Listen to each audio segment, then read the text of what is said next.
Tokes, leaders from both sides having very strong words to say in response to that latest meeting. On Twitter, the Greek foreign minister says that his country will defend national and European borders. But from Turkey, President Recep Tayyip Erdogan had this to say, that Turkey will get what is rightfully theirs in the Mediterranean. Tensions have been simmering for weeks now. Both sides have shown their force, and there is fears that this could result in a military conflict, which could cause much more than a splash in the region. But what exactly is going on here? Well, there are two things to understand. Firstly, there is a potential wealth of resources in the Mediterranean. And secondly, there is a dispute about maritime borders.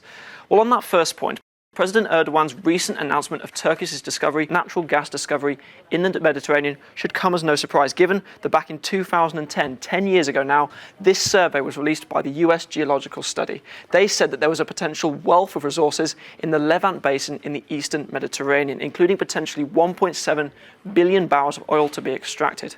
Now, this latest exploration by the Turkish vessel, the Oryx Reis, has been disputed by Greece as illegal, and given the high stakes involved here, you can understand why. But there is also then the issue about maritime borders. Greece, Turkey, and even Cyprus have had an ongoing dispute now for decades. Well, this is marine traffic here to show you the region in question, and I've highlighted the recent track taken by the Oryx Reis, the vessel at the heart of this issue.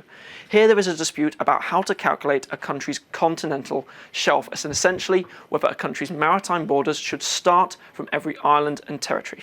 Now, Turkey says they should not, but that has been disputed by Greece as violating international law.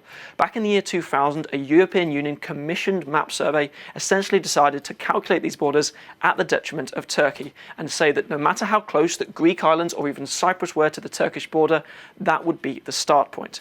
Now, Turkey has disputed this, but despite the fact that they are not a member of the United Nations Convention on the Law of the Sea, they lack legal standing. We've had a number of other declarations since then, and of course there is also the issue of territory involving Cyprus, to which Turkey makes a claim.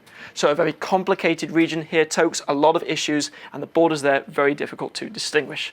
And we now have senior figures from international organisations trying to help resolve this ongoing conflict between Turkey and Greece in the eastern Mediterranean.